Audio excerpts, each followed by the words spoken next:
समास 6वा. गुण रूप निरूपण. श्रीराम. आकाश जैसे निराकार, तैसा ब्रह्माचा विचार. तेथे वायोचा विकार, तैसी मूळ माया. आकाश जसे निराकार आहे, तसेच ब्रह्म निराकार आहे. आकाशात वायूचा विकार उत्पन्न होतो, तशी ब्रह्माच्या ठिकाणी स्फुरण रूपाने मूळ माया उत्पन्न होते. हे दासबोधी असे बोलिले, ज्ञानदशकी प्रांजळ केले. मूळ मायेत दाखविले, पंचभूतिक. दासबोधाच्या 8व्या ज्ञानदशक नावाच्या दशकात मूळ मायेत पंचमहाभूते कशी सूक्ष्म रूपाने असतात हे स्पष्टपणे वर्णन केले आहे. तेथे जाणीव तो सत्वगुण, मध्य ते राजोगुण. नेणीव तमोगुण, जाणीजे श्रोती. तेथे जाणीव हा सत्वगुण, जाणीव नेणीव मिश्रित तोरजो गुण आणि नेणीव तो तमोगुण हे श्रोत्यांनी जाणून घ्यावे. म्हणाल तेथे कैची जाणीव, तरी एका याचा अभिप्राव. पिंडी महाकारण देही सर्व, साक्षिणी अवस्था. तेथे जाणीव कशा प्रकारे आहे असे म्हणाल तर त्याचा अभिप्राय ऐका. पिंडाचा चौथा महाकारण देह म्हणजेच सर्व साक्षीने तुर्यावस्था होय. तैसी मूळ प्रकृती ब्रह्मांडीची, देह महाकारण साचे. म्हणून तेथे जाणीवेचे अधिष्ठान आले. तशीच ब्रह्मांडाची ठिकाणी मूळ प्रकृती ही महाकारण देहच खरोखर असल्याने तेथेच जाणीवेचे अधिष्ठान असते. असो मूळ माये भीतरी, गुप्त त्रिगुण वास करी. स्पष्ट होती संधी चतुरी, जाणावी कुरोक्षोभिणी. असो या मुळ्या येतच गुप्तपणे त्रिगुण वास करतात. योग्य संधी मिळताच ते स्पष्ट होतात. तीच गुणक्षोभिणी तुर्यावस्था हे शहाण्या लोकांनी जाणून घ्यावे. जैस तरुणाचा पोटरा काळा, पुढे उकलोन होय मोकळा. तैसी मूळ माया अवलीळा, गुण प्रसवली. जसे गवताचे कणीस पुढे उकलून मोकळे होते, तशीच मुव्याय ही अनायासाने गुणांना जन्म देत झाली. मूळ माया वायो स्वरूप, ऐकसून गुणक्षोभिणीचे रूप. गुण विकार होताची अल्प, गुणक्षोभिणी बोलिजे. मूळ माया ही वायू स्वरूप असते. आता गुणक्षोभिणी मायेचे रूप ऐका.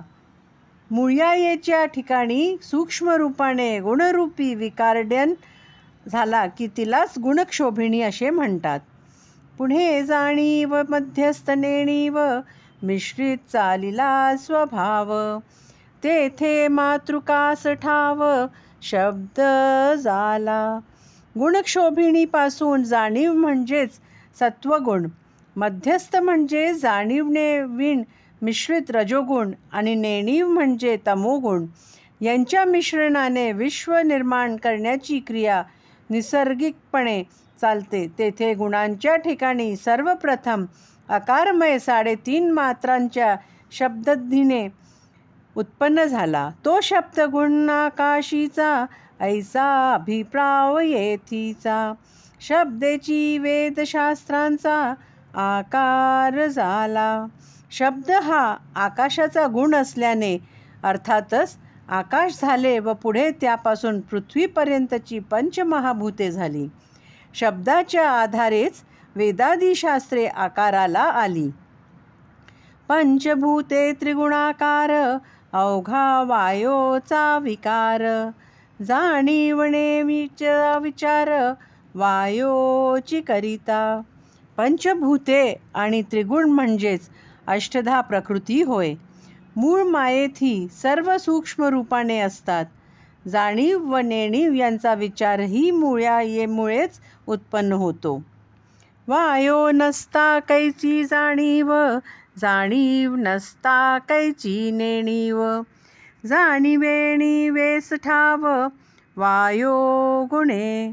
परब्रह्माच्या ठिकाणी जाणीव म्हणजे ज्ञानही नसते व नेणीव म्हणजे अज्ञानही नसते. मूळ माया जर नसती तर जाणीव कुठे, आणि जाणीव नसती तर नेणीवही न कुठली.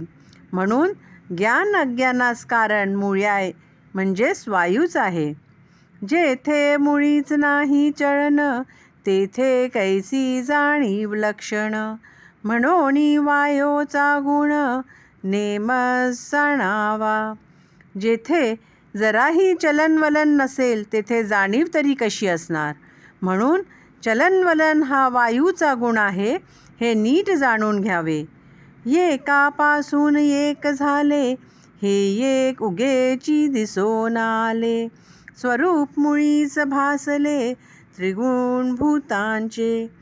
एकापासून एक भूत झाले असे उगीच दिसून येते, पण मुळ्या येतच हे त्रिगुणांचे आणि पंचमहाभूतांचे म्हणजे अष्टाप्रकृतीचे स्वरूप आहे. थोडक्यात म्हणजे मुळ्याया म्हणजेच अष्टाप्रकृती होय. ऐसा हा मुळीचा कदुर्म, पुढे पष्टेतेचा अनुक्रम. सांगता एकापासून एक उगमू, हेही खरे. मूळ मायेतच हे अष्टधा स्वरूप प्रथम अव्यक्त असते व पुढे ते स्पष्ट व्यक्त होत जाते. स्पष्टतेच्या अनुक्रमामुळेच एकापासून दुसरे उत्पन्न झाले असे म्हटले जाते, तेही खरेच आहे. वायोस कर्दम बोलिला, तयापासून अग्नी झाला. तोही पाहता देखिला कर्दमूची. प्रथम वायूचे मिश्रण असते, त्यापासून अग्नी झाली. तोही वास्तविक पंचमहाभूतांचे मिश्रणच असतो. अग्नीपासून झाले आप, तेही कर्दम स्वरूप. आपापासून पृथ्वीचे रूप, तेही कर्दम रूपी. नंतर अग्नीपासून जल झाले, तेही मिश्रित स्वरूपाचे असते. नंतर आपापासून पृथ्वी हे भूते झाली, तेही मिश्रित स्वरूपाचेच असते. एकात इतर भूतांचे अंश असल्याने ही सर्व मिश्रण रूपच होत. येथे आशंका उठली, भूता जाणीव कोठे देखिली. तरी भूतात जाणीव हे ऐकिली, नाही वार्ता. येथे अशी शंका उत्पन्न झाली की भूते जड असतात, मग त्यात जाणीव कशी दिसेल. भूतात जाणीव असते असे तर कुठे ऐकूही येत नाही. जाणीव म्हणजे जाणते चळन, तेची वायोचे लक्षण. वायो अंगी सकळ गुण, मागा निरोपिले. जाणीव म्हणजे हेतुपूर्वक केलेली हालचाल. वायूचे हेच लक्षण आहे. वायूमध्ये म्हणजेच मुळ्यायेमध्येच सर्व गुण असतात, हे मागेच सांगितले आहे. म्हणून जाणीवणे वीण मिश्रित, अवघे चालिले पंचभूत. म्हणून या भूतांत जाणीव असे. पंचमहाभूतांचा विस्तार जाणीवने नीव मिश्रित चालले असतो, म्हणजेच पंचमहाभूतात जाणीव असते. कोठे दिसे कोठे न दिसे, परी ते भूती व्यापून असे. तीक्ष्ण बुद्धी करिता भासे, स्थूळ सूक्ष्म. कुठे ती स्पष्टपणे दिसून येते तर कुठे ती दिसत नाही, पण सर्व पंचमहाभूतांना ती व्यापून असते. सूक्ष्म बुद्धीने विचार केला की जाणीवेचे सूक्ष्म किंवा स्थूल रूप कळून येते. पंचभूते आकारली, भूते भूते बालवली. तरी पाहत भासली, एक स्थूळ एक सूक्ष्म. पंचभूते आकाराला आली तेव्हा सुद्धा ती एकमेकात काक्यकेयीच असतात, पण सर्वरवर पाहता ती वेगळी भासतात. काही स्थल रूपाने असतात तर काही सूक्ष्म रूपाने. निरोध वावय न भासे, तैसी जाणीव न दिसे. न दिसे परी ते असे, भूतरूपे. जेव्हा वास वाहत नाही, स्तब्ध असतो, तेव्हा तो आहे असे वाटत नाही. तसेच जाणीवेचे आहे ते असते, पण दिसत नाही, पण ती भूतरूपाने असतेच. काष्ठी अग्नी दिसेना, निरोधावायो भासेना, जाणीव तैसी लक्षेना, एकाएकी. काष्ठात अग्नी असतो, तो दिसत नाही. वायूचा निरोध होतो, तेव्हा तो भासत नाही. त्याप्रमाणे जाणीवही एकाएक ज्यात देत नाही. भूते वेगळाली दिसते, पाहता एकची भासते. बहुत धूर्तपणे प्रचिती ओळखावी. पंचमहाभूते दिसताना वेगवेगळी दिसतात, पण वास्तविक ती एक रूपच असतात. अत्यंत चतुरपणे याची प्रचिती घ्यावी, म्हणजे ज्यांची ओळख पटते. ब्रह्मापासून मूळ माया, मूळ मायेपासून गुणमाया, गुणमायेपासून तया गुणास जन्म. ब्रह्मापासून मूळया उत्पन्न झाली, मूळ मायेपासून गुणमाया झाली आणि तिच्यापासून गुणांचा जन्म झाला. गुणापासून या भूते पावली, स्पष्ट दशते ऐसियांची रूपे समजते निरोपिली. गुणांपासून मूळया येत अव्यक्त असलेली पंचमहाभूते स्पष्टपणे दिसू लागली. या सर्वांची रूपे पूर्वी स्पष्ट करून सांगितली आहेत. आकाश गुणापासून झाले, हे कदापि नाही घडले. शब्द गुणास कल्पिले, आकाश वाया. यावर श्रोत्यांनी शंका काढली की आकाश हे गुणापासून झाले, हे कधीच घडत नाही. शब्द गुणात्य आधार हवा म्हणून विनाकारण आकाशाची कल्पना केली आहे. एक सांगता एकची भावी, उगीच करी कथा गोवी. तया वेड्याची उगवी, कोणे करावी. यावर वक्ता म्हणू लागला की एक सांगायला गेले की तू दुसरीच कल्पना करतोस, उगीचच गोंधळ निर्माण करतोस. अशा वेड्याची समजूत कोणी तरी घालावी. शिकविल्या हे कळेना, उमजविल्या हे उमजेना. दृष्टांत हे तर्केना, मंद रूप. शिकवले तरी कळत नाही, समजवले तरी समजत नाही. दृष्टांताने पटवून देण्याचा प्रयत्न केला तरी मंद बुद्धीमुळे त्यावरूनही तर्काने जाणता येत नाही. भूताहून भूत थोर, हाही दाविला विचार. परी भूतावरील स्वतंत्र कोण आहे. पंचमहाभूतांमध्ये एकापेक्षा दुसरे थोर आहे, हाही विचार स्पष्ट करून सांगितला. मग भूतांमध्ये स्वतंत्र कोण आहे. जेथे मूळ माया पंचभूतिक, तेथे काय राहिला विवेक. मूळ माये परते एक, निर्गुण ब्रह्म. जेथे मूळ माया ही पंचभौतिक आहे, तरी आता आणखीन काय विचार करणार. मूळ माये परते एक निर्गुण ब्रह्मच फक्त असते. ब्रह्मी मूळ माया झाली, तिची लीळा परीक्षिली. तवते निखल वोतली, भूते त्रिगुणांची. ब्रह्माच्या ठिकाणी मूळ माया झाली. तिने निर्माण केलेले या विश्वात्योनित खेळाचे परीक्षण केले की कळून येते की मूळ माया म्हणजे निव्वळ त्रिगुणांची आणि पंचमहाभूतांची जणू मूसच आहे.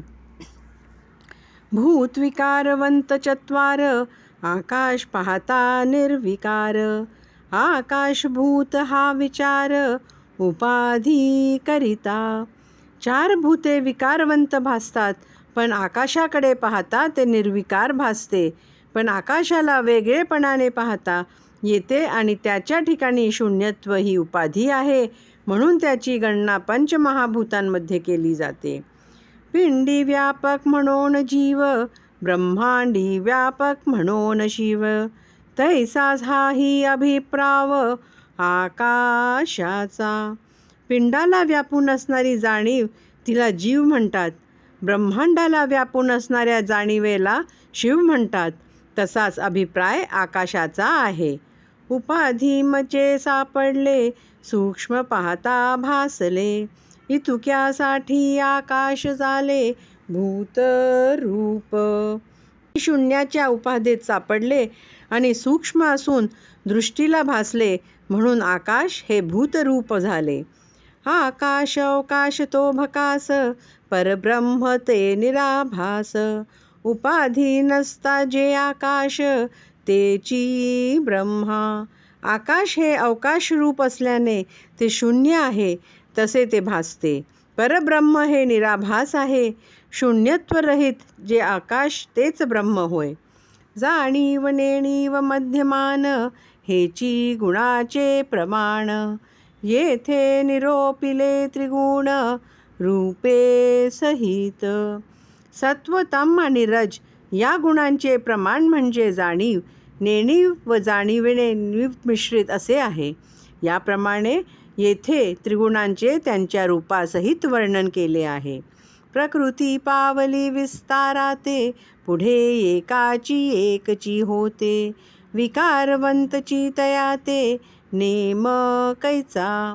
पुढे अष्टधा प्रकृतीचा विस्तार पावली व एकातून एक पदार्थ निर्माण झाले. प्रकृती ही विकारवंत असल्यामुळे तिच्यातून असंख्य वस्तू कशा निर्माण झाल्या याबद्दल आश्चर्य करायला नको. काळे पांढरे मेळविता, पारवे होते तत्वता. काळे पिवळे मेळविता, हिरवे होय. उदाहरणार्थ, काळ्या रंगात पांढरा रंग मिसळला की पारवा रंग निर्माण होतो. निळ्या रंगात पिवळा मिसळला की हिरवा रंग तयार होतो. ऐसे रंग नाना परी, मेळविता पालट घरी. तैसे दृश्य हे विकारी, विकारवंत. या प्रकारे नाना रंगाचे मिश्रण केले की नवनवीन लय तयार होतात. पहिल्या रंगाचे स्वरूप बदलून जाते. त्याप्रमाणे सर्व दृश्य वृष्टी ही विकारवंत आहे. एका जीवने नाना रंग, उमटो लागती तरंग. पालटाचा लाग वेग, किती म्हणून पाहावा. पंचमहाभूतांपैकी एका पाण्याचा विचार केला तर त्यामुळे किती फेरबदल घडून येतात ते पाहिले की आश्चर्य वाटू लागते.